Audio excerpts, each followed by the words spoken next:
that. I'll give it to him. I have the tape recorder. Did you get the tape recorder? Yes, I did. Thank you. And then I need the camera. Yeah, that's just the preliminary.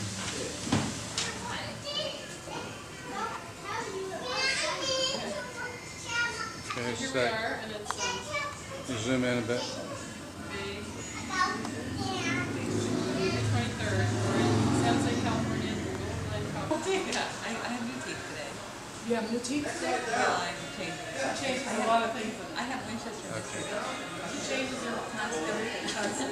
See, I had to change it too, because it broke off when I was Georgia, I'm going to introduce all my friends to you. A friend Kathryn, who you may have met, a musician. So your friend Jolene, who you've met. And this is my friend Renee, calls herself Miss P, Georgia McCoy Patterson. And I wanted you to meet for the longest time. Chuck, welcome. Well, thanks. Good to be Welcome. here. And I didn't know if you had also, I don't know if you met Kathy. Yeah, you had a friend Jolene. Her son-in-law, Chuck Glen, Wayne, and Miss P. Renee Blake, Chuck Glen. And Chuck wrote, when he was a writing student in my first class, he wrote a book on George's brother, a blues man in East Texas. It was published in New York. He did all over. His writing on the blues man just became nationally known. Nationally known piece. It's so exciting. Do you want to sit at this table, or you'll be able to hear better? We're kind of our working table. a lot of relatives in Texas.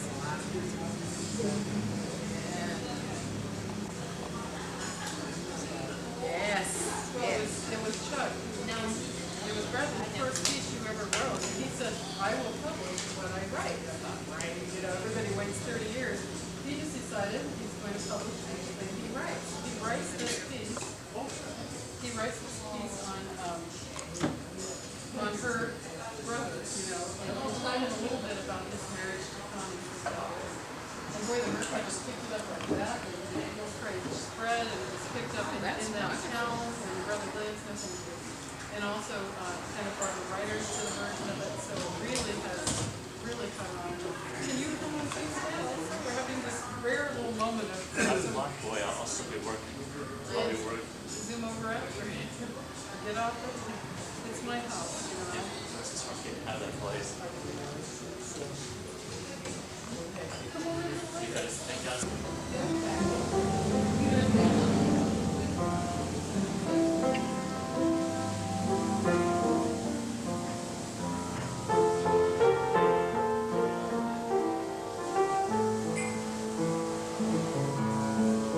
But we're telling the community.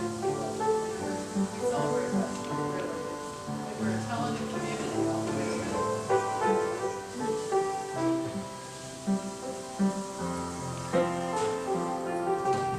She comes back.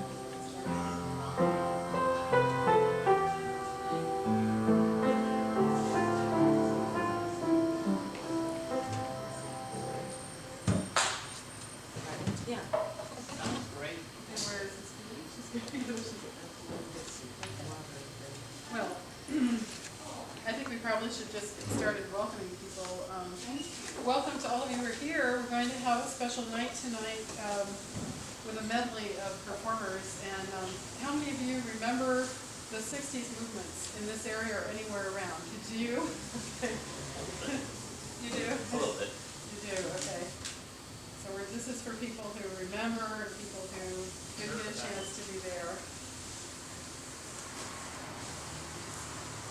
We have a couple minutes to. Do you want to start with our introductions?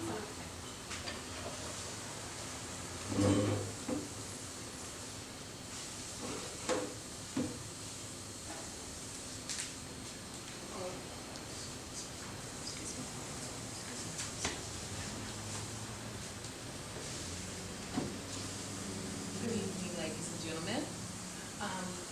I'd like to introduce Lynn Rogers. She's the author of Born in Berkeley, which is a book about the 60s.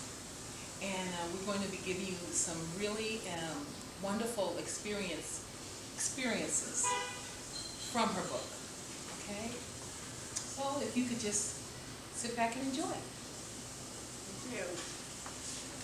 Thank you. And also with me tonight are other wonderful creative folks. Kathryn, who is a soloist and vocalist, and my new friend Jolene, who's going to share a little bit about her life and a bit of an excerpt of a work in progress, and Miss P. And my friend Miss P.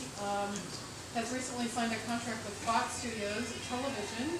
She's on Married by America and is also working on work about coming of age in the 60s from a different perspective also, and she'll be sharing some excerpts tonight. So, first thing that we want to do is start out and share with you a little bit about the period. Born in Berkeley is partly memoir, partly fiction. Although written as a memoir, Carolyn Ryder's account of her life and times draws heavily upon the author's life experiences, a time I have come to call the beat hippie axis. And born in Berkeley, as I was, like Carolyn, I grew to my teens in a post-war suburban tract south of San Francisco where the Beats, who were a collection of independent artists from the 40s and the 50s who were sort of beat and tired of war and tired of materialism, where they gathered. And Carolyn had a difficult mother. Her own mother had took out some of this disturbance on her from behind the doors of their Leave It to Beaver house. There were a lot of family secrets, that weren't brought forth on Oprah in those days. None of them knew or wanted to know what went on behind the door of our Leave It to Beaver house when they weren't there. But somehow I wished they cared. And after a while, Carolyn openly confronts her mother, and coming back from her best friend Abigail Abogava's house, she started in on me again. She stopped the engine in the middle of the road. It would serve you right if your little friend Abigail knew what you were really like. I had half a mind to tell her, to drive back now and have you tell her. What do you think of that? I stared silently at the floorboards of the old 50 Chevrolet, gripping the rounded door handle with white knuckles. She turned to whip me with her car keys. I pushed open the door, jumped out of the car, and fled into the dark recesses of the flood tree preserve. Although I wandered home alone that night, I defied her. Things would never be the same. In my own way, at 11, I was already on the road. But I couldn't get away yet. And yet gradually, growing up in the Mid-Peninsula, going to Menlo Atherton High School, my character goes to something similar.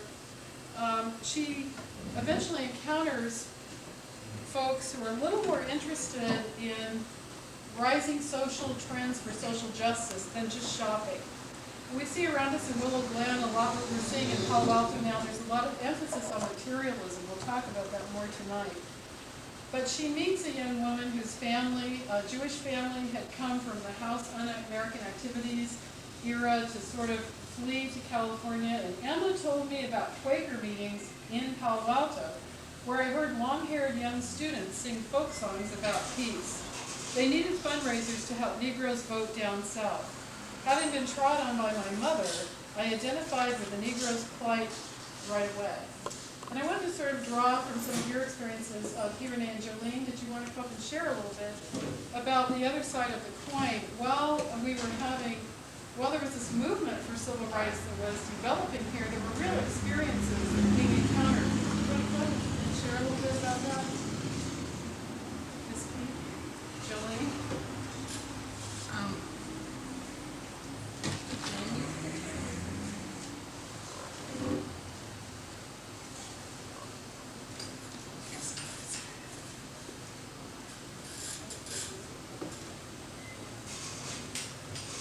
Well, during the 60s, my mother was a maid. She was a domestic. And the reason for that was because during that time, a lot of black women, a lot of them were educated, but a lot of them didn't have an opportunity to do anything else. they had their babies, and their babies had to be fed. And a lot of people thought that when your mother left early in the morning and she was gone all day, she left, you had rules and stuff, but she was gone all day taking care of somebody else's children. And the thing is that it was very harsh during that time, because when you think about how it is today, you know, of course, things are out of control as far as you can't leave your children alone. Then we were left alone. We woke up in the morning, mother was already gone. I learned to read very early because mother would leave us notes, and we would leave her notes. And so there were lots of things that we learned because it was a necessity. I learned to cook by the time I was 9 years old because I had sisters and brothers. And it made my mother's life easier if I could get things started before she ever got home. When she would come home, it was already very late, and she would prepare us food and things like that. But she had a whole day of work, and she was tired. She couldn't really do a whole lot of interacting with us because she was tired. And it was very, very difficult for families during that time, because a lot of families that were coming up during that age, they broke up. They sent their children to one place, and you know, one sister might have one child, a grandmother might have another, you know, your godmother might be with you. You went to whoever could help, because it was a very elastic family during that time, where now you can't do that, because if you plan to have one of your children, what happens is that if this child belongs to somebody else, the county can come in and say, you can't do this, you can't do this without, you know, going through the court system. So things have changed, but during that time, it was everybody raised everybody's children. When something happened at school, before I would even, my mama would not be home, but before I could get to my mama's house, there would be 4 or 5 different neighbors and aunts and stuff that would catch me on the way home and scold me. And sometimes they'd wear me out. They get that switch and they wear me out because I was not supposed to behave in this manner, especially because my mama wasn't home. So these were the kinds of things that went on. It was a different time. And me, I actually cherished that time because for me, it made my life better, because it made me understand about being loved. It's not always the same kind of love that we see today. It was, these people loved us just because we were their blood, even though we weren't their blood. Do you understand what I'm saying? Like, it was because we were their same people. They had a struggle just like we had a struggle, and it was about taking care of everybody. It wasn't, you know, you didn't have to worry about so-and-so down the street. Mama had some beans, so-and-so had some ham hocks, whatever. Everybody ate. It was a different time, and it was a cherished time. Well, this was, now we're talking about a view of coming up in the children in the 50s and coming up into the 60s in this area. But Jolene was talking about, parallel to the book, about a few minutes about what it was like to be in the South. You didn't start in the South, though, did you? I was born in Fort Dodge, Iowa. And at 7 years old, I witnessed the brutal murder of my mother. My father shot and killed my mother. My mother was 22 years old, and it was 7 kids. And my grandmother came to Fort Dodge, Iowa, and took me away from my brothers and sisters, and I went to Jackson, Tennessee. And in Jackson, Tennessee, at that time, it was 1955, Rosa Parks had sat on the bus. I experienced prejudice on the other side of the fence. Mind you, I never knew what prejudice was as a little girl growing up. In Iowa, it was you guys. You guys come over for dinner. You guys do this.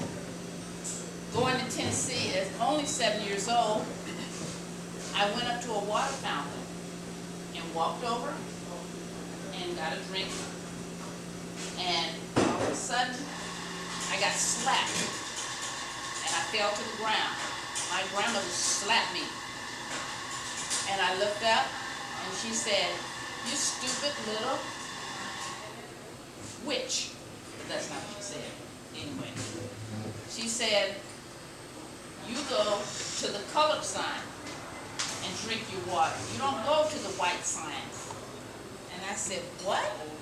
She said, "We drink over here, the hot water. The white people drink the cold water." So she said, "Last week, a little girl drank out of the wrong water fountain, and she was raped and murdered. And nobody gave a damn about her. She's just another little nigger dead. So don't ever be that stupid again." From that day on, I had to watch everything I said and did. A white insurance man came to our house, and my grandmother always believed in getting insurance on you in case you dropped dead. She wanted the money. So the insurance man came over, white gentleman, blue eyes, blonde hair, very nice. Looked at me. He said, "I hear that you're here to live with your grandmother." And he knew the story. And he says, "How do you like it here?" I said, "I like it in Tennessee." And he started asking me questions. And I answered the questions. Yes, no, yes, no, whatever.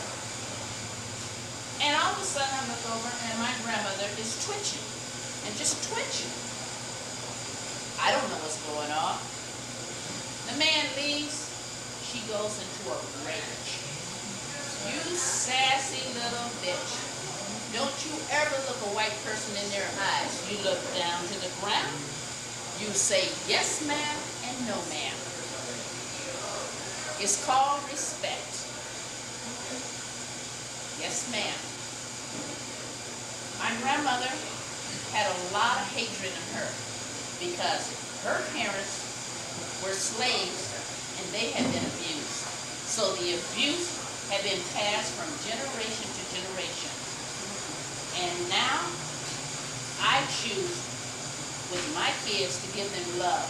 And I think that in my family, I'm like one of the first ones finally has broken that chain of abuse. And that's something that we all need to do, is to just love each other.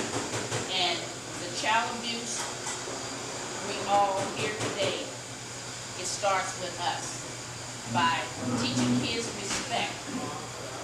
And I feel like my kids, they always say to me, "You give us 1,000 times all the stars of love and kisses." And I feel like there's just not enough love today.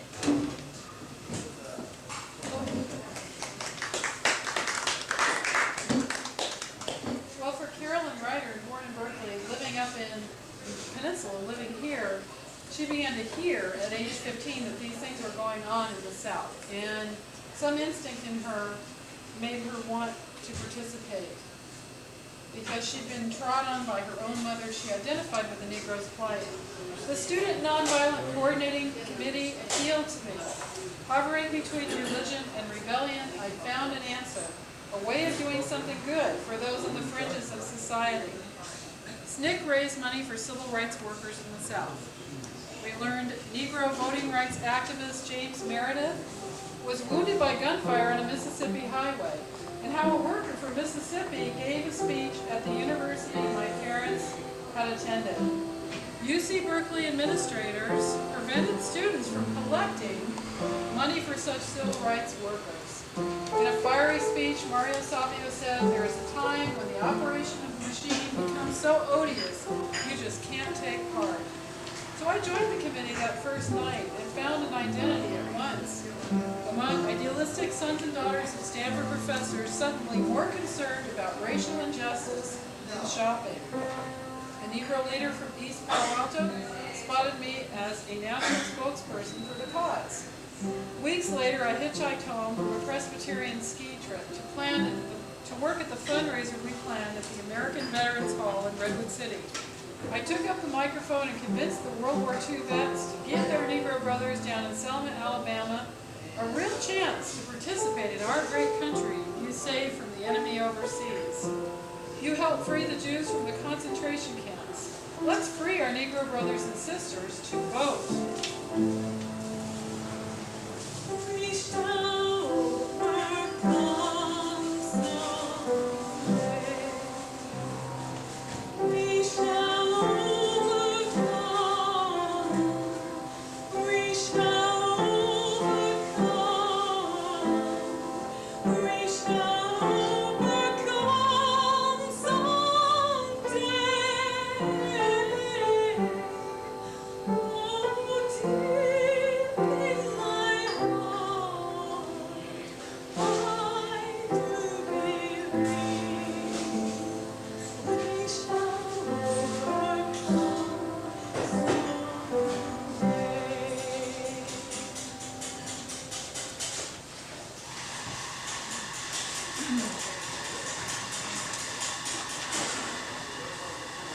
So after finding other idealists, other like-minded youth, Carolyn Ryder wanted to get out of Pepper's Park in the peninsula and, like the kids in the time of St. Francis and St. Clair in Italy 1,000 years ago, who were kind of upset at all the materialism in the Catholic Church. And those people cut their hair, they went into the monastery, and they lived a simple life.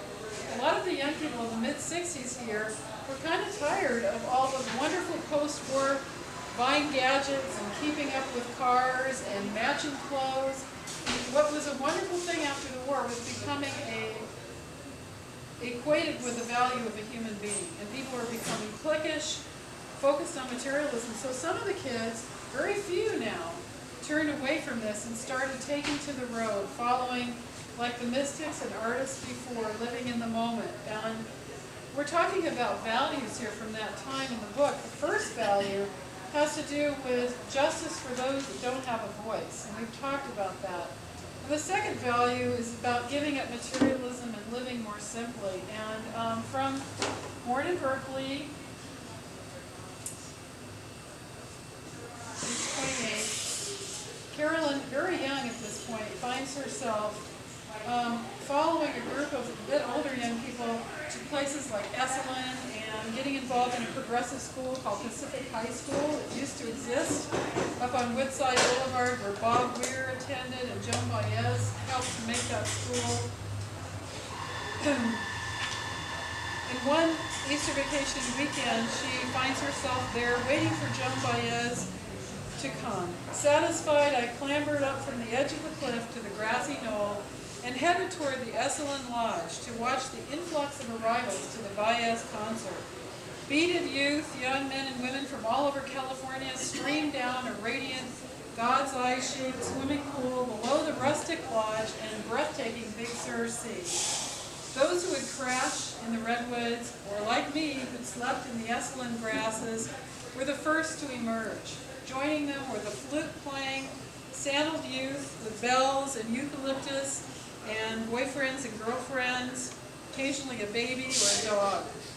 A sense of excitement, responsibility, and purity of heart flowed with them. They clotted the knoll at Esalen before the concert began. And then bursting from her sports car, a shiny purple-black sports car, came Baez, the magnificent, the queen. She was the lady, the legend of the hour. Before Baez played her guitar and sang, the dulcimer tones of Mimi and Dick Farina floated over the grounds. I felt my heart would break, she says. I felt fed, healed, hushed, beautiful, amid the strains of the dulcimer. The crush and throttle of the packed crowds of seeking spirits who came to hear Joan, Malvina, Pete, Mimi and Dick so young he would soon be dead, weave the mystery of sea and sky and protest against all cruel wrongdoing into the celebration of these emerging 60s. But then I was only a child, or was I? But here I felt good. I had sucked in the sea and the sounds. The fine rising ocean spray washed me clean of all the hurt. So clean that on blind happy instinct after the concert, I decided to move up the road with a rush of people and follow them into the future, wherever they might go. I would not go home. I would hitchhike away down the road and follow that beat.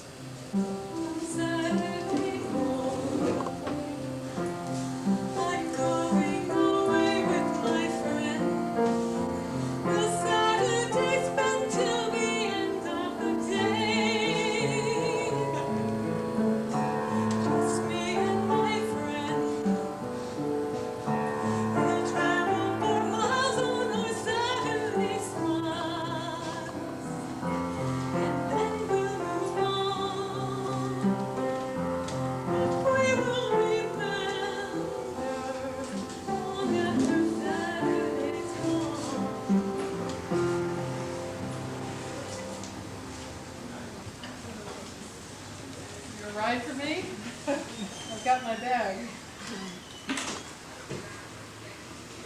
So giving up this materialism and experiencing the awe, joy, and wonder was a good thing, and living simply and having adventures.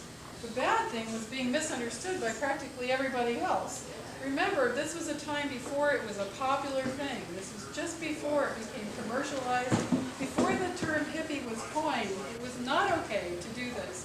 The vast majority of young kids were modest and clad, and were scheduled for sororities and fraternities if they had that opportunity. If they were black, they were teen mothers, and this was not a happening thing at this point. The book deals with that little pivot point between the beats and the hippies, before there was such a commercialization. So Carolyn gets a ride to Venice, California through the night, and she stays in a VW bus there with Matthew, who is into Zen Buddhism, and she learns to accept everything that's going on like the Zen Buddhists. The problem is she gets up at night not sure what to do in this sexual situation with Matthew. And it was a time when girls were taught to say no in the 50s, and overnight in this little echelon were just saying yes to be cool and not always finding what they wanted to do in their own sexual discovery. So she gets up in the middle of the night to brush her teeth,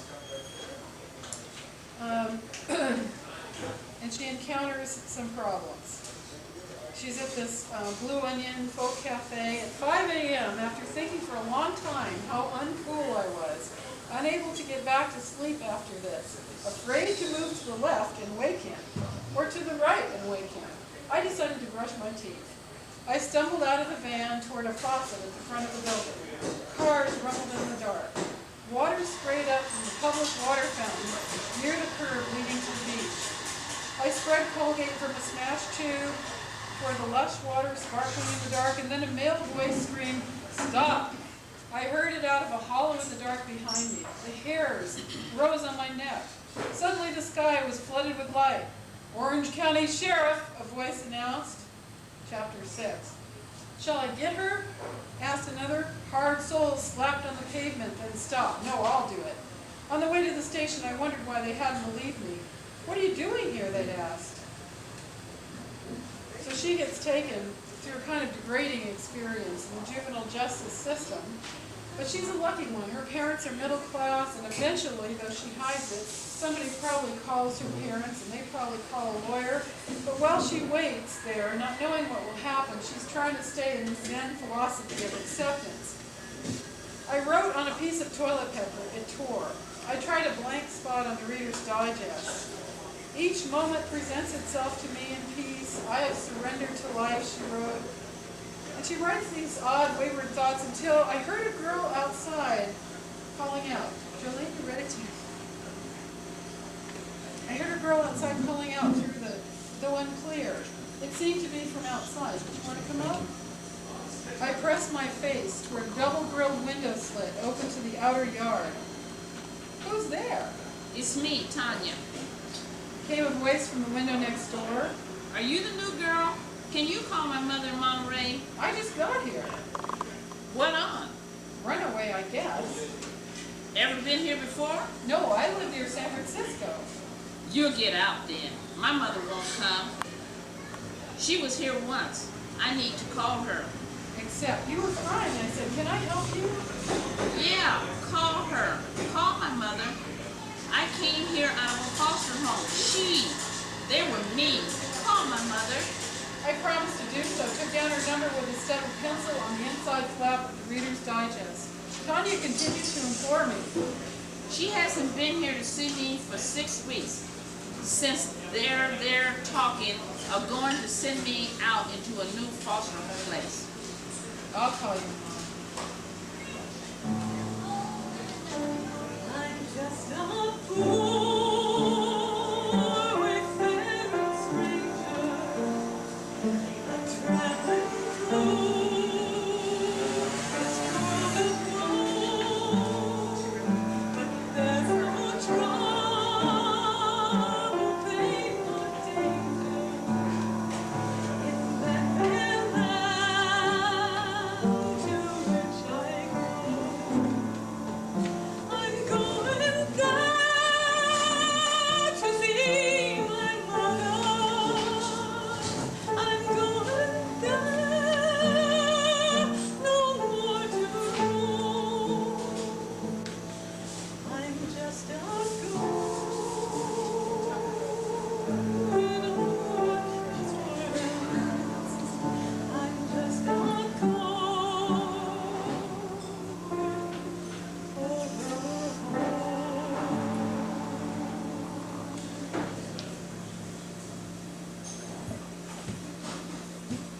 during that time, it was different. The foster care system was extremely different than it is today.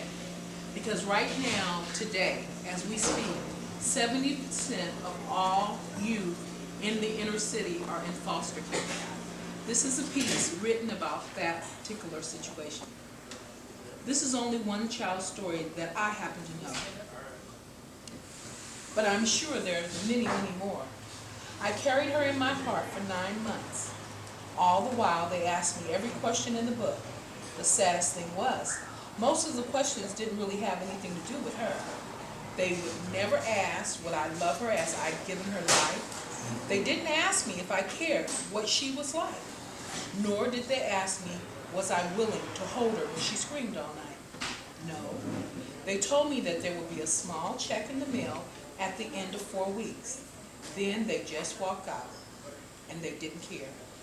They never told me her birth mother had been on the street, just left a crack house where she happened to be, to give birth to an angel that she didn't want. After she fled, leaving the child in the hospital bed, yes, because of the crack, she didn't care. She didn't feel. She couldn't feel. So she walked out, and she didn't care. Where was her family? Her father? Who knows? It's as if everybody walked out of her life when she walked in. Nobody cared, so she went into the foster care system. The first mother was all right, because she was kind and chose to do what was right. She loved her and hugged her and treated her nice. Unfortunately, this didn't last long, because she was taken in the dark of night. When she passed on, the child again was left alone. At 13 months, the child passed to another home, where the foster mother was way too old. So there was no trips to the park, no time to play. The child stayed indoors in an old playpen, sucking her thumb and crying all day for the mother who loved her, who had gone away. This soon got on the old woman's nerve, so she asked for a change. The social worker came and moved her into another home. She had been forced out. They didn't care.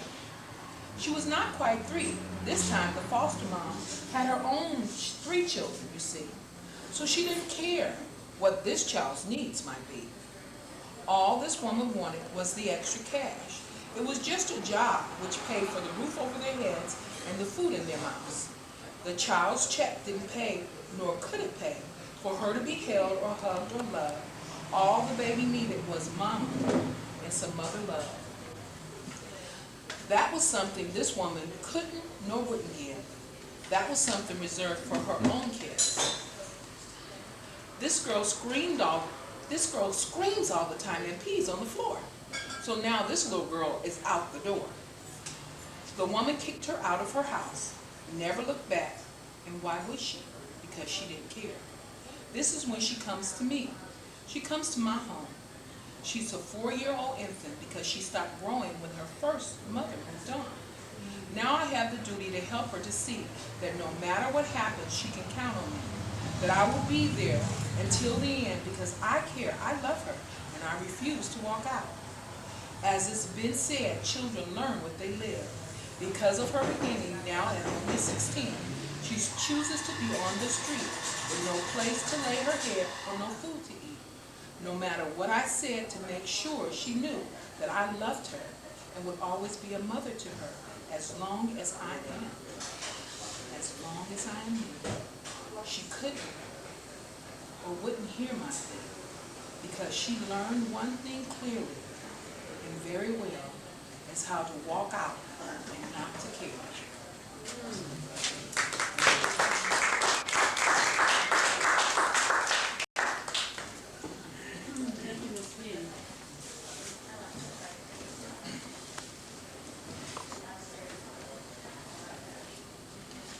So for Carolyn Ryder, born in Berkeley, she was called, had the good fortune to be saved in the nick of time because she came from a white family.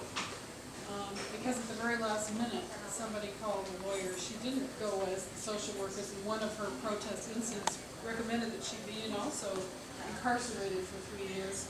because she was privileged, she was able to go back and protest the pain of war and stand for peace. From Born in Berkeley, chapter 8, page 51. Berkeley, 1966, anti-Vietnam Day rally at last. A littered marketplace on a Saturday afternoon. I skipped down Telegraph Avenue at 3 o'clock for the big anti-Vietnam demonstration. The first anti-Vietnam march. First, at the rally, Benjamin Spock, the baby doctor, talks to the young people. And this was the first generation who collectively were raised a little bit differently. Where infants were often made to wait in class at baby dream, to cry for hours, privileged infants born in foster care, were made to wait and crying and screaming. So they were fed prior to this generation on rigid 4-hour schedules. We'd gotten away from nursing and nature. Dr. Spock was telling this generation of parents to let the children eat when they're hungry, which seemed revolutionary. Spock talked to us. Our young faces and the deep coagulation of bodies from there back were serious and still, washed in gray. We waited like a whole body for its head, for wisdom to reach each cell with a thought. We'd all crowded here, drawn by word of mouth, many of us not understanding the pull that made us come, until Spock spoke and a marching rhythm coursed through our collective consciousness. We precocious children who come into the world after the shock of World War II had at last found a father we could respect and look up to. We were hungry for the few older people, older than ourselves, who hadn't bought materialism, but who cared about things like civil rights and like peace where there could be peace. So this was her experience in this first march. The first anti-Vietnam march. At the rally, the folk singers had sung about how from the beginning of time, warmongers each believed they had God on their side. They'd sung about Germans and Russians and ourselves, each hating the other, pointed out the irony of each one being right, denounced the concept of war gently. Pushed ahead today by the others in the front row, I knew we were right. This night we had God on our side. By the next day I was convinced we had changed the whole world. I was dismayed when the San Francisco Chronicle said there were only 3,000 of us. We knew there had been 10,000 or more, but by now we were learning the establishment lied.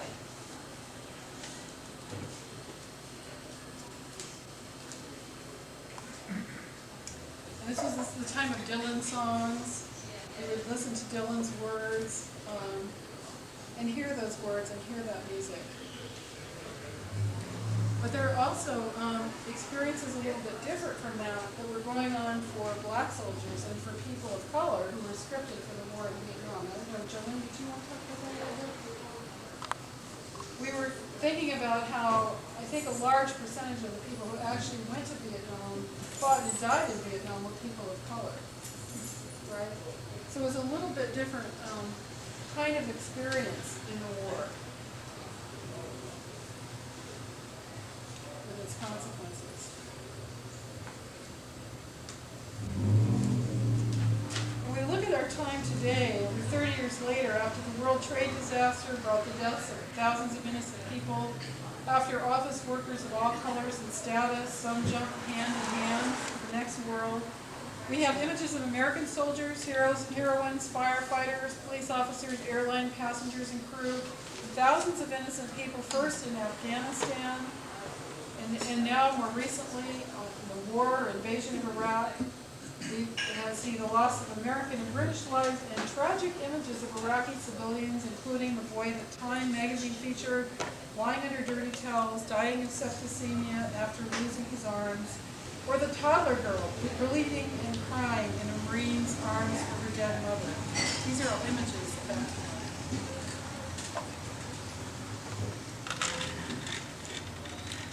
Some of the values of today are really, the 60s values are so applicable now. The same questions really beset us that we faced in that time and in that day. Questions of which side to be on in the pain of war. Lots of questions.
found to be unjust, or whether they were giving their lives in those wars. Often the only comfort was the arms of love and friendship, sometimes by others rejected by society. And it was often poignant encounters of love beyond convention. In those times it was serial monogamy, idealistic love, like a moment of sunlight on the grass. And so we come to another value, the value of love and sexuality, friendship from the heart, but not always from convention, that came into those times. And I know Jolene had selected a part to read out of Born in Berkeley. Did you want to come up dealing with Carolyn's journey into Mexico? And on page, I think it was 72, a little bit about her journey.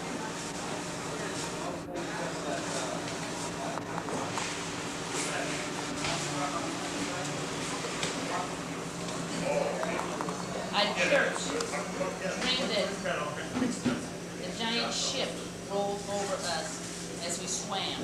In the dream, I felt in a cloudy green blue water, trying to catch onto Norris, whose feet dangled way above me. His book drifted down to me. I wrapped around it like a fetus, sank down through the swan, fish-filled water to the bottom. I panicked. My eyes popped open. Norris was still reading. Unfamiliar blue skies pressed down on me. I thought I'd go inside so I wouldn't burn. I found the captain sitting in his mess, where he had allowed us to eat lunch with him earlier. Norris had said that was a great honor. The captain sat at a small table wrapped to the deck and read. I thought that's all. The book didn't seem to be a merchandise manual, but rather a small volume of something that looked like poetry. He smiled at me formally. I said nothing. Couldn't. You go to Japan with me, he smiled, gleaming white teeth. Norris too, maybe. He smiled again. Double leathery creases framed his mouth. I shivered harder that last night in the alley, which meant thank you. I replied, then no, I shook my head, but I smiled, remembering to appear cool. No, I remember the dream, felt myself slowly sinking around Jack's book, slowly panicking. My mother, my father, I have to get home.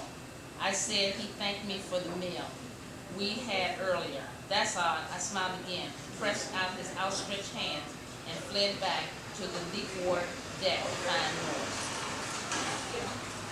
Well, at this point, my character, as Carolyn Ryder, as I did, goes to Mexico and meets up with Neil Cassidy and Ken Kesey, the author of One Flew Over the Cuckoo's Nest. And she finds herself staying in Ken Kesey's group in Mexico, out in the dark, on the dark beach. And their relationships were experimented with in those times. Ken Kesey had his wife, Faye, and they had 3 children. And now he has Mountain Girl, who is the great-granddaughter of President Adams. And she had a baby, and Faye was with George. So everybody was staying in the community and changing in their relationship dynamics. And that's one of the things we learned from that period, is that people it isn't like from the altar to the courtroom. It isn't love and then divorce, either or. People can still care about each other. Relationships change, but they didn't end.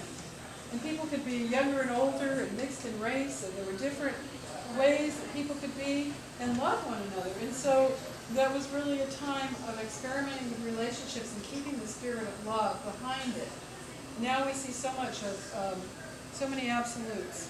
So if you, in this book are the stories of encountering Ken Kesey and the very famous Neil Cassidy, who was the hero of Dean Moriarty's book, On the Road.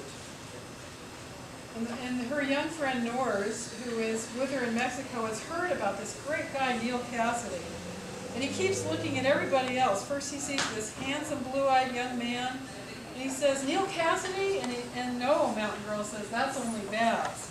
And then, these kids are just teenagers, and all of a sudden a gaunt, grizzled short 50s style hair man who looked to be at least 60 years old, twitching, talking to himself. He's probably only 40. He'd taken a lot of things. He comes bobbing up in an irritated way, all nervous, to see it behind Ken Kesey. I could see why it had taken him a long time to walk a few feet. The grizzled man rocked and trembled from the shoulders like someone who held him there and was shaking him out. He moved toward us and clamped a skeletal hand on Norris's shoulder, quipping, laughing, talking back to himself as he spoke. Who's asking? Who's asking? Har har. Gordon prodded Norris in the ribs. Norris, meet Neil, Dean Moriarty from On the Road to You. Norris, befuddled, looked from the image of the first hero, handsome guy, to this bobbing, irritated old man who was everywhere at once. Gordon, obviously embarrassed in front of Ken, his hero, plunked Norris's butt and pushed him out of the little circle toward the real Neil, who'd released Norris and shook and shuddered in circles around us, making speed freak mouth noises like the bright kid with a briefcase who slobbered and said beep beep to the other boys in line at my junior high school. Whoa! Norris sucked in his breath, and to his credit, he switched dreams and followed the old man who drew him vibrating down the beach, jabbing at the air with long bony fingers, flapping leathery elbows, followed Neil Cassidy, who twisted and spun like the eternal Pied Piper. So the dark side of this time of experimentation was being in that community where many illegal substances were pushed indiscriminately to kids pretty young who did not know about, who couldn't make choices. And there was fear from this and confusion like a shadow falling over the wonderful potential for change in civil rights and other parts of the 60s. And finally, Carolyn returns to the Bay Area, and she has her own series of these sort of non-traditional relationships. She goes to a party at the Art Institute and meets Alan Chase Streeter, who was the heir to the Chase Manhattan fortune. Now, at the end of my time with him, I stayed at his new place, higher ceilings, scary to me somehow. Or was it because I was nervous since I'd taken to hitching everywhere? Tomorrow I'd leave from the Oak Street off-ramp near his house down to Big Sur. He played a song about how we are but a moment's sunlight fading in the grass. Magnificent jewels of rain pelted the house. You do everything right, he said, but at the wrong time. He looked at me quizzically. When you're older, you'll be okay. You'll be great then. So the next day, in the morning, I headed out toward the white, glimmering, rain-fresh street. I gave him one sweet kiss, and I didn't leave a Cohen. And he didn't advise me as to my youthful mistiming, but he looked sad. The song was about the evening of the day, watching children play, smiling faces I could see, but not for me, played on his clock radio, played through the bay window while I left. I never saw him again, but neither forgot. Somewhere, a man I might still be interested in presides over curios at the Boston Museum. A picture of a nude Berkeley girl painted in 1967 hangs untitled in a back room, a memento to compensate for sheet evenings of brie with current museum friends. Hard to meet anyone when you're young and try out your life on them, he would say now, if he had anything at all to say about the subject of the painting. Who glued over Mons Veneris, who would, with greater wisdom, have left just the way it was. Is the evening one the day? I sit and watch the children play. Smiling faces I can see, but not for me. I sit and watch the seas go by.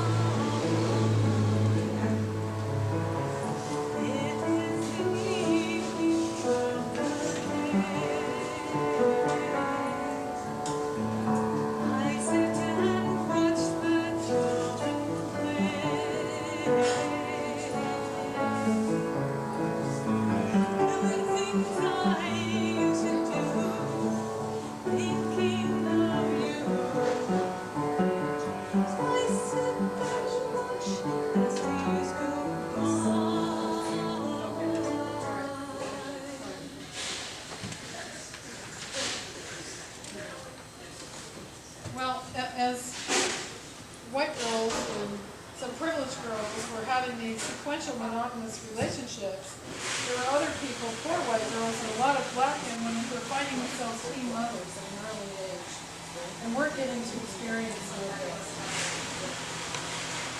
By the time Carolyn entered UC Berkeley at 17, she had come of age in one of the most pivotal decades of our time. It was a time of extremes, from early idealism to drug abuse, for the hope for racial equality to the assassination of Dr. Martin Luther King in 1968, just a week or so after this book concludes. From the hope for peace to the escalation of the war in Vietnam. In reading from chapter 18, briefly, Berkeley. You can't come in here, a neat, modest-clad girl shouted above me. I can go anywhere I want, I yelled back, too absorbed in what I was writing to look up. Grabbing my poetry notebook, I sidestepped the gate, climbed through trash and flowers, and stepped up the alley between the Kappa Society sorority and the University of California campus. It was 1968 now. I had just arrived in Berkeley to attend my next term. It was not the first time. I was born here and often returned here between that time and today. She looks haggard, the sorority girls tittered in the window above me, like a dirty hippie. I didn't care. I had things to do, and I would do them. Overcome? Everybody wants to sing. You sing along with that? We're going to just wind this part up before our other event, a little singing of We Shall Overcome. I don't want to do it all by myself. Can everybody else help? Okay, that's your note. Just a moment. We shall overcome. We shall overcome. We shall overcome someday.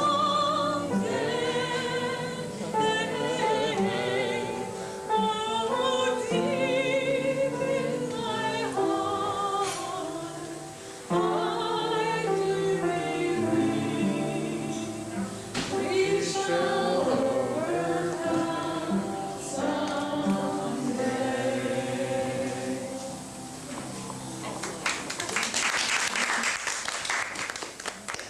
So how are we doing with the 60 values today that are mentioned in the book we're talking about tonight, Born in Berkeley? The first value was a value about justice for those who don't have a voice. I have a disabled child, and I know there's a lot of injustice for people with disabilities. And there's the issue of race today. And he, on this page, is going to talk to us, read from us a piece about racism then and today. And think about, where do you think we've come in terms of justice for those who don't have a voice for the 60s values? The beast. The first time I saw the beast, I was only 5. I was in the first grade because I could read and write and count money. Anyway, my mama washed our hair every Friday night, then pressed it out on Saturday or before Sunday school. I had 4 sisters at home, so mama always pressed my hair last. She said it was work because it was so thick and long. Sometimes mama let me wear my hair to Sunday school just plain washed. She'd tell me how pretty and wavy my hair was. But as soon as supper was over and the dishes were done, she'd get out her hot comb and she'd pull my hair until it was straight as a piece of black licorice.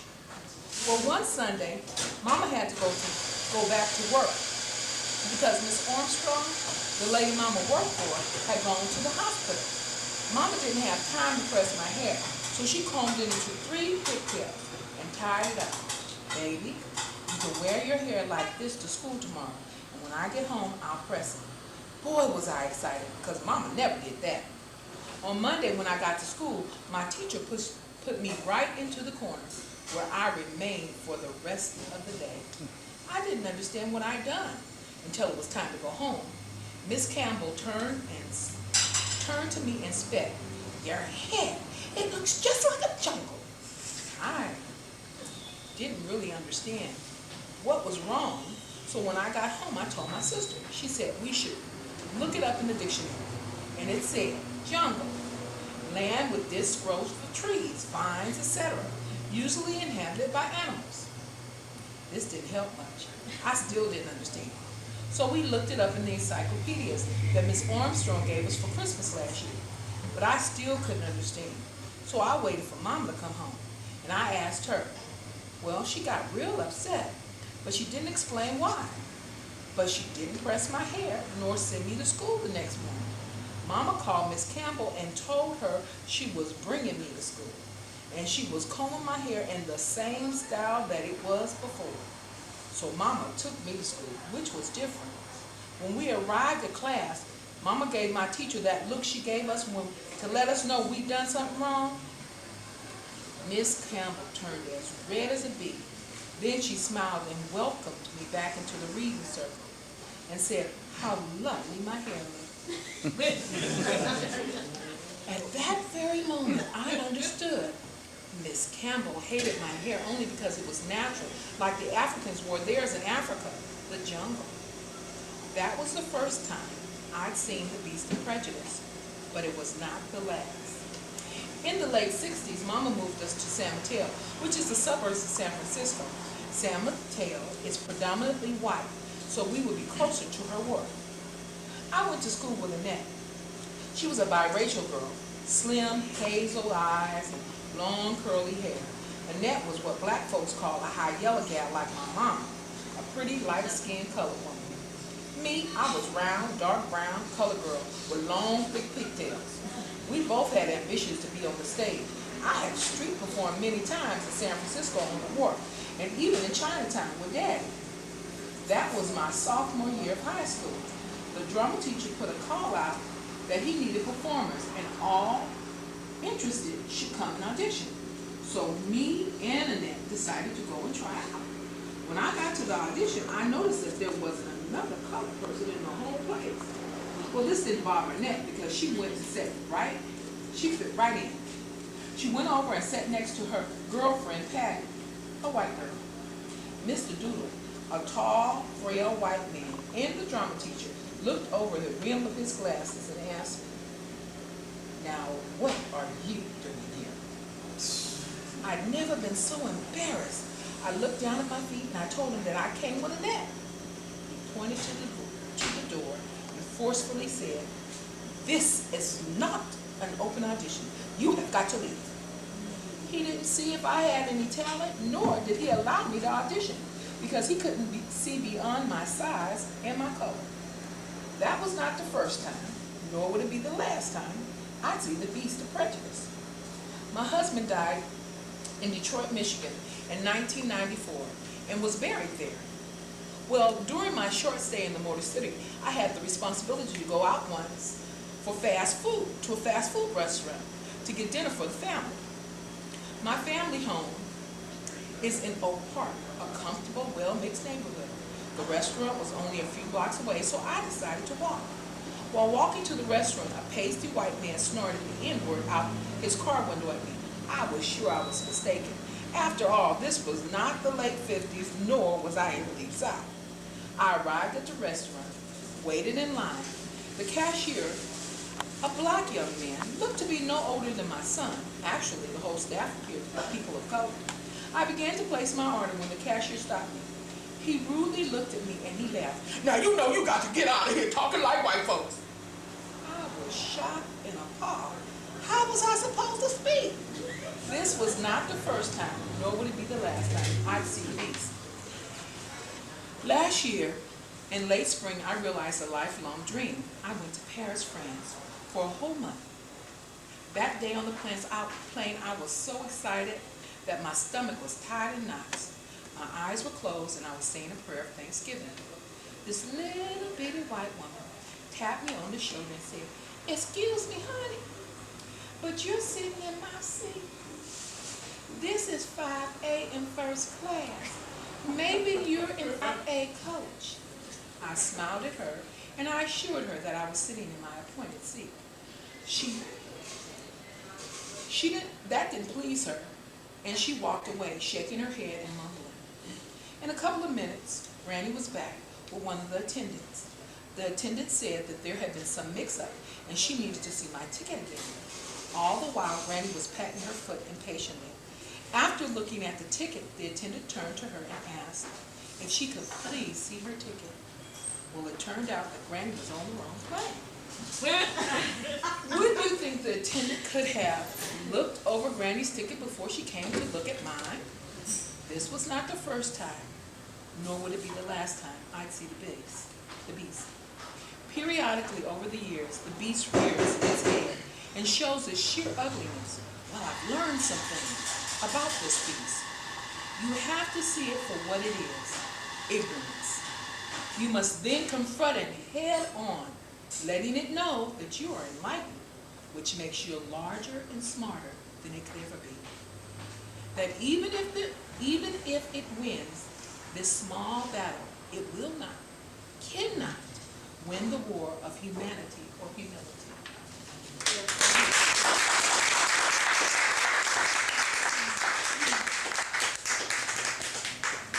So the third, this is important, one of the most important values, justice for those who lack a voice. The next value, turning from materialism, we have only to look around us to see how far we've come. You can feel we've come too far, Jolene, turning away from materialism these days. I think we have a long way to go, really. Related to the turning away from materialism. And also, in our issues of protesting the pain of war, this last war brought people marching for peace, but also respecting the plight of military men and women at the same time, which was kind of a movement of progress, I think. The fourth value, love beyond convention, shows itself occasionally, even though we have child abuse, high divorce rates, but still there's a movement as soulmates seek to find each other in these troubled times. And the final value that we didn't talk about reflects on the one thing about the 60s we do still have. If you look at television commercials now, you'll notice they're selling us things, unfortunately, materialism, using clothing like this, using people running through fields of flowers. We have people wearing their hair natural free hair. We see more of these days. We see more the emphasis on ecology, certainly some respect for the environment. So we do have some of the values, and one of the things we celebrate tonight, there are a lot of wonderful artists here. There are writers and musicians, and a lot of you have creative talents. And I think it's finding that creative freedom, learning to go with the flow again. And one of the real ways to activate these values is to access our creativity. And that's really how Born in Berkeley was written. It was written as when my child went to a camp for disabled children, I picked up something that left me locked in a room for a number of months back in the early 80s. And although this was a painful time and I didn't really want to write about it, I was stuck in the room and started just scribbling on paper memories that became this fictionalized version, but many, many real events and encounters and conversations called Born in Berkeley. And then later, my writing mentor passed into spirit a few years ago, and she said, "You've got to get this together." So that's how Born in Berkeley came to be. And we're going to take a break now and have a little book signing. This P is going to help us with that. There are books if you'd like to come and browse them. You might enjoy just taking a look at the book. If you're interested in one, author will sign, and there's also some 60s art from the book that's available. We're going to take a break, a little musical interlude, and then come back, and we have some wonderful performances coming up for you a little bit later after our brief break. So, thank you for being with us this far.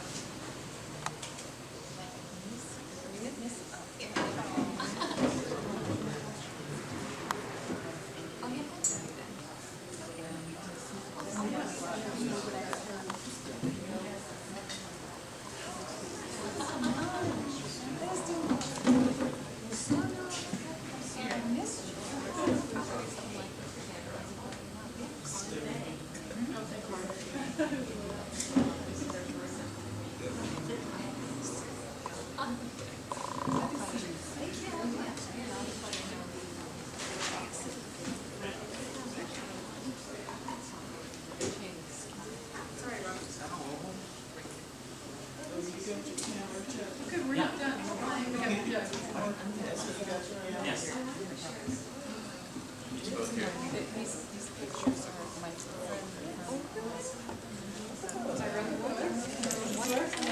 Yeah, she's coming back from she's up in Oregon now. She drove Saturday and I told her to continue. They all use the same phrases. Yeah, all of these. Lots of stuff. I bought one for I bought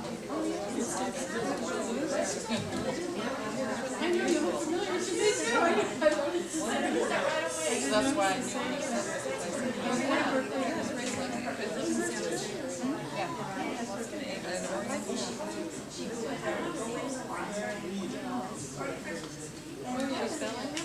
Yeah, teach Sanders. Sanders. I know that to you. Sanders? Yeah. I haven't seen her in a while. She'll be back soon. She's up there in Ashland now. That's right. I have never seen her work. She's talking about it. Well, I'm going to have to get one.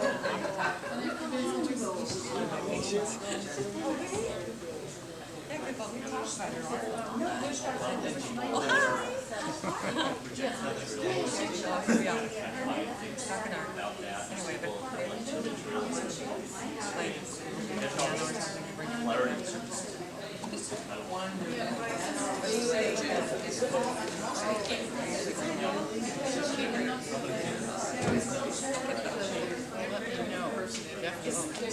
yeah, I'll let you know. And we're all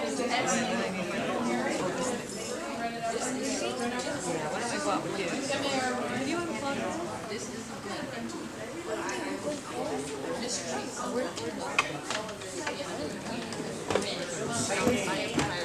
yeah. Don't worry. Next time. Get it right. Huh?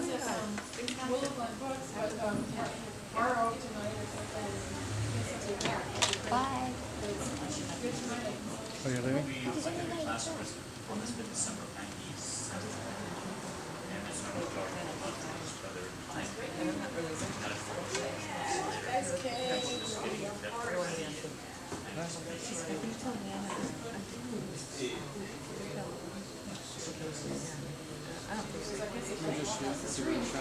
Lynn?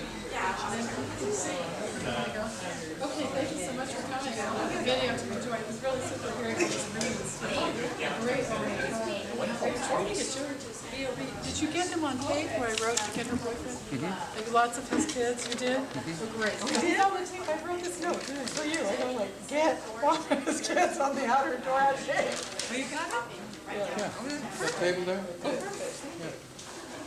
Thank you, Kathy. Good music. Thank you for the singing. Oh, you was wondering why I was doing this? This is good work. And actually, see, this is how, when I get this is all up the side. This is all of it. So I would have to get that. Encore performances here tonight as we talk about the book Born in Berkeley on Lynn Rogers. I just wrote and published this book. It's available here tonight if you'd like to get one. It's about coming of age in our area in the 60s. And they're also available at Willow Books and other places. And we have other wonderful folks who've been participating. I invited specifically Jolene to read if she'd like. A short bit of excerpt from something, a work in progress. So Jolene, come on up and we'll hear from you.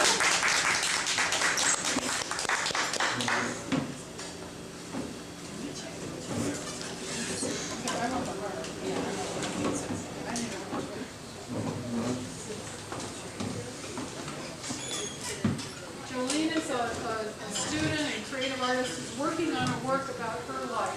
She's reading an excerpt of Work in Progress.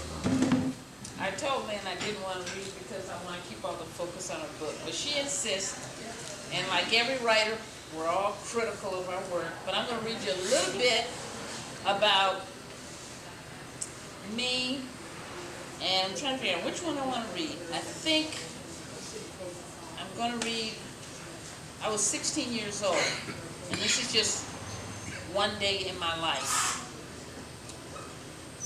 Reading the front page. Where were you, Jolene, in your life at that time? Where physically? Let me tell you. Oh, I was in Jackson, Tennessee. Reading the front page of the newspaper headline, "The world is going to end March 16, 1965." I felt rushes of overwhelming anxiety in my chest. The world is going to come to an end. I thought to myself, I can't believe this. I don't want to die. Only 2 more years and I'll be grown and gone out of this house. This is why. At school all day, it was like a fall. I went through the motions, not caring about anything, because in the back of my mind, I kept hearing a voice saying, the world's going to end. Entering the girls' bathroom, there were at least 20 girls in front of the big mirror, putting on makeup, combing and teasing their hair, and smoking cigarettes. The thick white smoke and strong tobacco smell made me cough while trying to get around everyone to wash my hands. Hi, I yelled out to my friends. Nancy Smith called out, come in here, girl, take a puff on this, handing over a carton of Winston cigarettes. I don't want any. I don't want to smoke. Are you scared, heifer? It will only make you feel good, a little lightheaded. Come on. Or are you a little snobbish chicken? It. I'm sorry. I'm not a snob, I bragged. Taking the cigarette out of her hand, I took a long, hard drag. My eyes were about popping all out of my head, tears coming down. Oh my God, this stuff is making me dizzy. I'm already dizzy. I don't need this. Everybody was laughing out loud, embarrassing me to no end. I ran out the bathroom. I thought to myself, why does everyone make fun of me? I hate this school. I hope the world does end. I don't want to put up with this madness anymore. My boyfriend Willie came over to my Aunt Ophil's house in the project to pick me up for a basketball game that night. It was the playoffs, the finals, Mary High and West High School. The winners were my school. We beat those chumps, 87-48. What a night of fun. I just couldn't get it out of my mind. The world is going to come to an end tomorrow. Walking down Royal Street, stopping and kissing under the big green oak tree, Willie picked me up, all 97 pounds. Looking into my eyes, he said, the world's going to come to an end tomorrow. It's all on the news. The guy who predicted it has never been wrong. So there is no need for you to hold on. Come on. It's a story. There's no need for you to hold on to. Use your imagination, grown folks. We already have. Let's. And he started kissing and touching me, and I felt like I had never felt before. True love. The love streaming all through my heart was like lightning. I love you, I love you. I don't care. Nobody will know, because tomorrow we'll all be gone into the next life. Where do we go? Well, we could possibly go over to the railroad tracks. I know where there's a shack. My cousins and I play. Let's go, baby. I've waited too long. I better read a sex scene from Born in Berkeley. Anyway, the night was over, and he walked me home. We're standing on the porch, kissing and holding each other. The front door opened quickly, causing me to lose my balance and fall inside. Grandma Lottie slapped me as hard as she could across the face. All I remember was silver stars. How do you dare stand in front of my front porch, in front of the neighbors? You little, around here, you little. I looked around, and Willie, he had turned into the Invisible Man. If you ever disrespect my house like this again, you better pack your and get up out of here, you little witch. Don't you ever do that again. Next time, I will put your lights out. Laying in the bed, I cried myself to sleep. I pray the world will end tomorrow. Life is not fair. I hate living here. Please, God, end it all, please.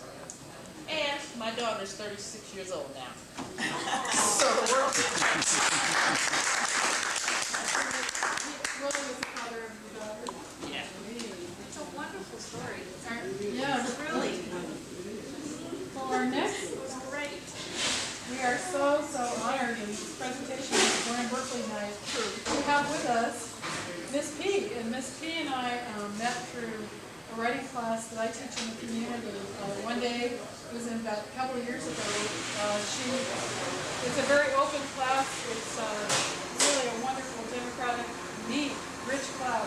Mixed ages, mixed races, mixed people. And she just came in on, I knew she'd taken the bus somehow, because, I sensed that. I figured maybe she didn't have a lot of writing experience, and as a courtesy, of course, that if you want to introduce yourself to the class at the end, you can. And I expected a shy new writer. So she got up and just blew us away. So anyway, here's Miss P, who's now got her contract with Fox Studios in Los Angeles, and we're just so happy. And I want you to Daddy Never Knock, and then followed by Round. Okay? All right, and then we'll wind up. This is a long one. Okay, this is a long piece, but well worth hearing. It's well worth it. Well worth hearing. You have never heard this. Okay, and I have to say I had a hand. We worked on this piece all last summer. It's her piece, it's her creativity, but we shaped it together a little bit. Daddy Never Knocked. The residue of slavery takes many forms, like the pattern in an old patchwork quilt. Lots of little pieces, some here, some there, all to make a complete article. During slavery, the buck, master's term for the male slave, really didn't have any power, other than the power of his body, his physical power. He had no power to make any decisions. If he fell in love with a woman, master might want the woman for himself. Master could take her whenever or however he wanted. What could he do? Nothing. He might not even be allowed to touch her. And also to add insult to injury, if the slave was a strong buck, the master might have 5 or 4 other wenches, female slaves, and the master could force him to sire children with them. He had no choice in the matter. This encouraged him to be a womanizer as well as an abuser. I was my daddy's pig. When I was a very little girl, my family lived in our own home in Hunters Point district of San Francisco, California. This made it easy for my father to get to work in the Marine Corps at the base. He drove this big delivery truck, like the UPS, but it was kind of greenish. When I was 5, not quite 5, it was the summer before I turned 5, Mama left Daddy. Mama was going to have a baby because my twin brothers were born that August. Mama left everything, our house and everything in it. Mama said, I don't want nothing he bought. See, Daddy had bought our home when he hit it big on the numbers when I was 2. My daddy was what people today would call a baller. He was a hustler, a pimp, a gambler, even though he worked every day. One of his women, Boo Boo, was our nanny. She took care of us, and she lived in our house. She kept us in the house, neat as a pin. My father had 2 daughters before he met my mom, who lived with us too. I didn't know that they weren't my mama's children until that September after she left Daddy and their mother came to pick them up. Mama was Mama and their mother was Emma. Emma was Daddy's first wife that he never bothered to divorce. Before Mama left Daddy, I thought I was a princess because we had the best of everything any little colored girl could ever want. That's why he put me in the Carnation Baby contest. One Easter, I even had a glass purse. The projects were different than living at home with Daddy. Like for instance, before, when my sisters got home from school, Boo Boo the nanny would bathe us all, comb our hair, and feed us in our slip-in panties. We would sit on the sofa in our starched and ironed dresses and wait for Daddy to come home. He would sit at the table drinking his coffee and smoking his cigarettes, asking us questions about our day. Yes, I was a princess, my daddy's little round princess. Daddy was a big man, 6'3", a good-looking coat man. His milk chocolate skin and cold black wavy hair. He wore the finest clothes, like the entertainers of the day. He drove this big old Oldsmobile, and every woman on the street would start smiling. He was classy, and boy, was he the charmer. And all the women were crazy for him. He'd bring my mama flowers and candy or a new dress, and the other ladies in the projects would tell my mama, Inez, you should take it back. He's a good man. Mama would roll her eyes and tell him, if you think he that good, you can have it. Go, girl. They laughed. Many tried, but Daddy wanted Mama. Mama was an eyeful. She had creamy, smooth skin like cocoa butter, light brown eyes, long curly hair, and an hourglass figure. Even after having all those children. I'm a combination of both of them. I have my daddy's color and high cheekbones and long, thick hair like Mama, and round as a butterball. My daddy had problems with how he treated women as a whole. He treated them like they didn't have any rights. He was a man and he had all the rights. He didn't treat Mama like that. That is, until she left him. But he beat Boo Boo, his other woman, and our nanny. I remember one time he hit her so hard, she fell to the floor. Mama wasn't like Boo Boo. She'd fight back. She said, it ain't gonna hurt you no less if you don't hit him back. At least let him know he'd been in a fight. Right on, right on. There was a string of events once Mama left Daddy and moved us to the project. We moved to 1055 Oakdale, apartment Jack. It was on the 3rd floor of a 3-story apartment building on a hill in the Bayview district of San Francisco. It wasn't dirty, but it was dark. Once we moved there, we didn't have anything. There were roaches and stuff. Those people were poor, and now so were we. Daddy wanted Mama back, but Mama said, I can do bad all by myself. Mama worked all the time. She would leave the house before we woke up in the morning and wouldn't get home until after dark. Mama worked up the peninsula at the Armstrongs in San Mateo. Miss Armstrong's family dated all the way back to the Mayflower. She'd bring home leftovers from her white folks' house. She'd fix it up and stretch it. Like if she had some leftover steak, she cut it up into strips and smothered it with potatoes and a can of peas so that there would be plenty for us to eat and we'd all get full. She'd always come home late and we'd all be in the kitchen with her, helping her to get dinner ready. This was our time with her, and then we eat and go to bed. I think that's why I'm round. I was born that way, but this definitely didn't help at all.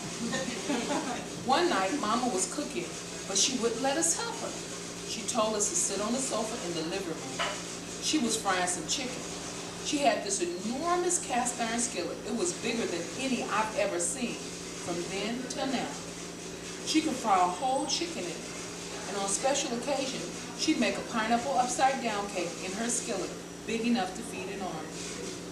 Mama hadn't been cooking long before we heard a familiar tap. It was Daddy.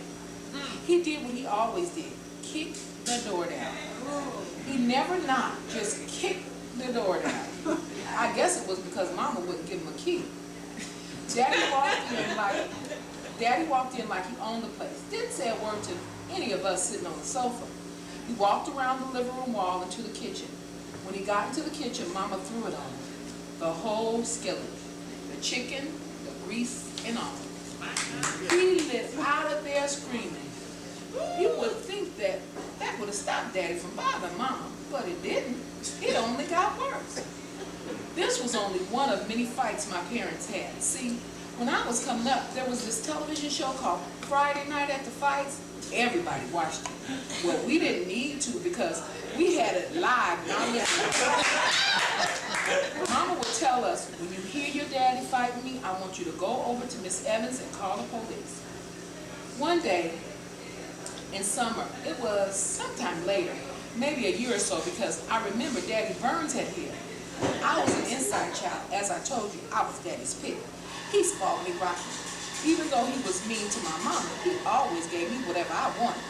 This day, I had a temperature, so I was in the bedroom reading a Jughead comic book Mama had brought home from work. It was hot outside, so Mama had the front door wide open. Mama was in the kitchen washing clothes. She had her washing apron on. the one with the big old pockets that she put the clothespin in. We were lucky because most people in the projects didn't have a washing machine. Even if it was a wringer, it was better than a scrub board. I was lying on the bed when I thought I heard Daddy. I thought I heard Daddy's voice. The door was wide open, so he just walked right in. He called out to Mama, Inez, for sure it was Daddy. I got up and ran down the hallway to where he was standing. I looked up at him and was smiling. I said, "Hi, Daddy. Hi, Daddy." He looked down at me and pinched my cheeks. He said, "Hey, baby, how you doing? How's Daddy's girl?" "I'm fine." Mama gave me that look and said, "Little girl, go on back in that room." "Yes, ma'am." "Bye, Dad." I started back down the hallway, but I kind of lingered, and I sure didn't let her see me. I wanted to talk to Daddy because he always gave me money, lifesavers and chewing gums, always some kind of treat. The phone rang. It was my Aunt Ruth, her favorite sister. Mama looked up at Daddy and said, "Joe Rogers, go on now. Don't start messing with me. I am not in the mood." Mama always called Daddy Joe Rogers. Never sweetheart or honey or Jezebel. She always said Joe Rogers. They were arguing, but she was still watching it on the phone. I heard her tell him more than once to just leave her alone. I don't know what she said. Maybe that she wasn't going to take him back. He got mad and pulled his hand back and made a big fist like he was going to hit her. Just then, Mama put her hand in her apron pocket and pulled out a gun and shot him in his hand, the same one he pulled back to hit her. Hallelujah. Daddy hightailed it out the front door, and I was stunned. Mama put the gun back in her pocket. She never stopped washing or talking on the phone. I could hear Daddy cussing outside. Somehow I got my feet to move and ran over to the window. I don't know how, but Daddy had got down all 3 flights of stairs and was rolling down the hill. I started crying and screaming, jumping from one foot to the other in my bare feet on the hardwood floor. I was screaming, "Mama, you killed my daddy! You killed my daddy!"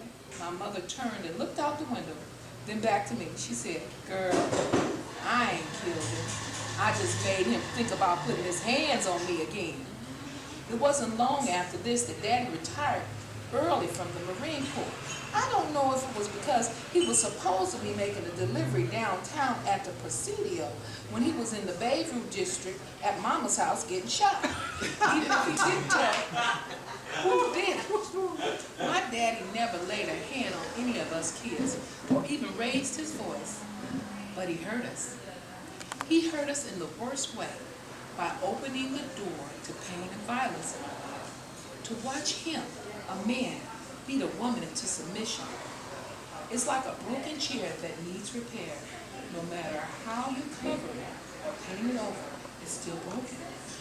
There were 9 kids, 7 girls, and my twin brothers. We were all affected.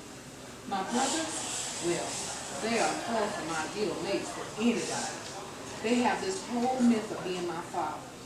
The girls, the oldest girl, she's a dominant one in all her relationships. She tells her maids what to do, and she's been married 4 times. She tells everybody what to do.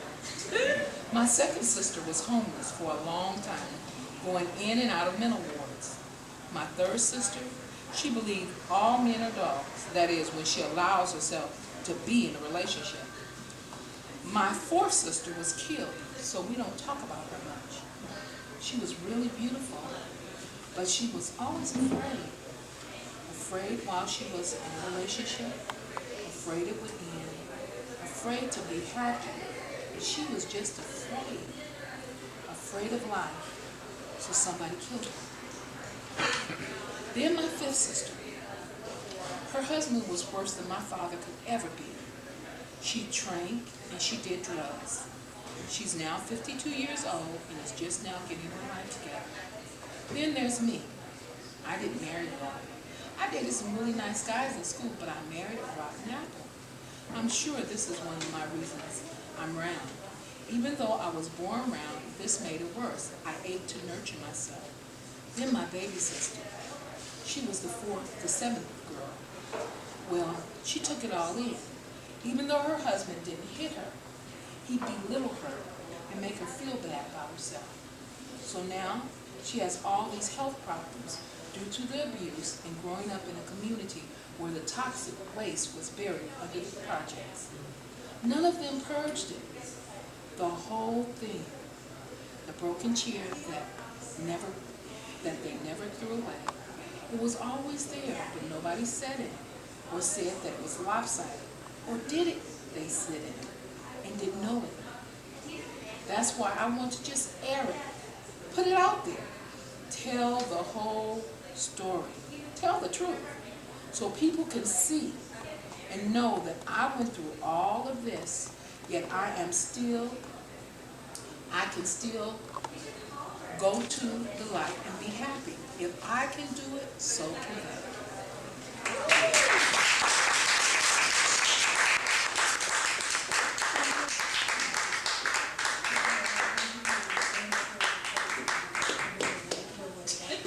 We have one more exciting, oh, boy. Isn't it nice for all of us, writers and artists, to get together in this community? We really need more of this and bring back some of the good values of our time. And it was fun in the summer when we got to support each other in both of our quests.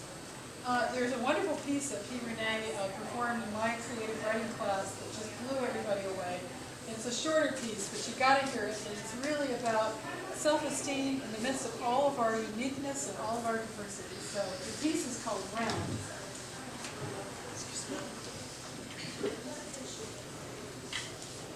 All my life, I've been round.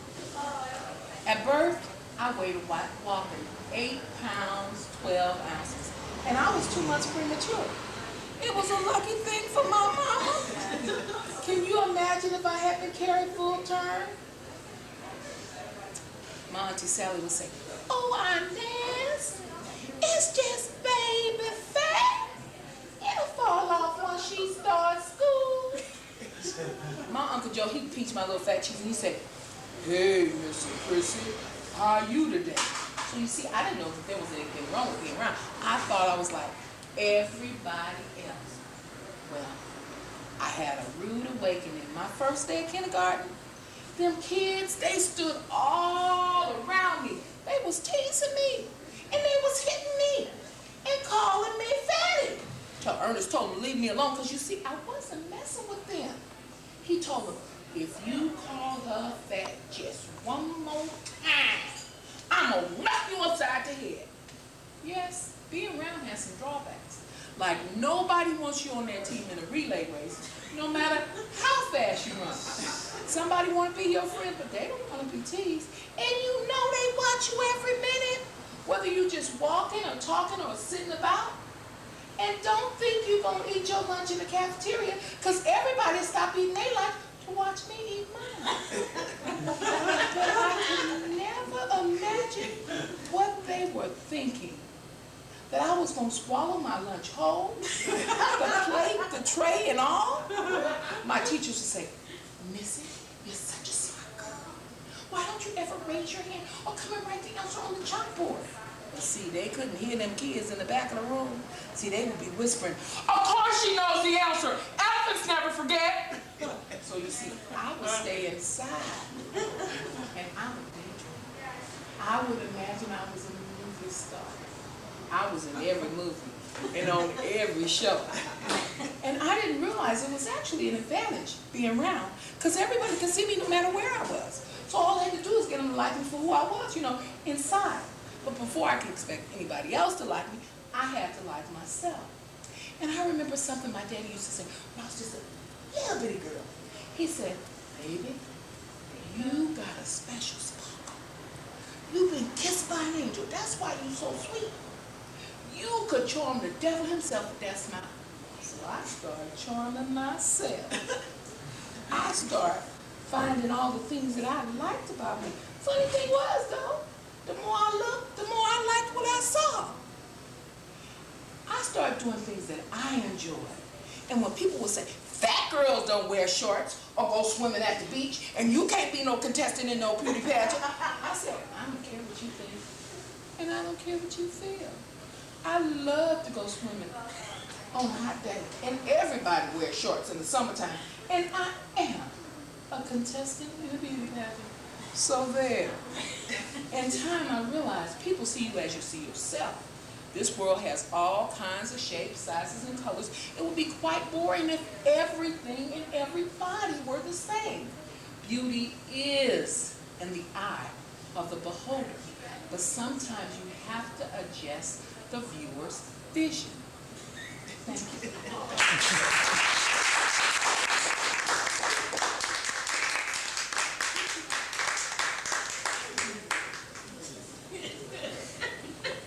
I just wanted to read a little dedication of Born in Berkeley before we open to a few questions and wind up and have a little other signing. Author's notes. Born in Berkeley is the memoir of a pivotal period in the mid-1960s, although written in fiction, as the facts are true. After the Beats and before the hippies were named, many neighborhoods like Tupper's Park sprang up on the San Francisco Bay Peninsula. The term beat came from the New Testament Beatitudes, which spoke of living simply. The meek shall inherit the earth. Beaten down by materialistic white American culture of the 40s and early 50s, beat outsiders wrote poetry to the beat of Negro hipsters' music. Meanwhile, mainstream World War II couples raised in the Great Depression bestowed attention and advantages on their post-war offspring, gave their kids a lot, patriotic ideas, and their leisure to question the 50s emphasis on conformity. Look-alike houses covered up shameful social problems. The cultural pendulum had swung too far. A small percentage of youth born in this suburban society threw off their advantage and privilege, very like the youth of 12th century Assisi, Italy, following Saints Francis and Clare, after whom San Francisco and Santa Clara are named. The Assisi youth tossed away their parents' cloth of gold, cut their hair in this case, and took to the road following Christ's beat message. Like these, Carolyn Ryder in Born in Berkeley was ostracized by her peers who today try to claim the Summer of Love as their own. But by 1967, the real 60s mavericks had done their work. Their civil rights, peace, and free speech marches had broken ground for be-ins and Grateful Dead music. Now even the popular kids who had ridiculed their few long-haired classmates came to hate in Ashbury streets in San Francisco, put on love beats for an hour on the weekend.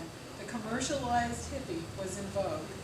But it is to the small group of 60s youth who first gave up privilege and followed that beat to the heart of a new and timeless life, to whom this book is dedicated. So I thank you.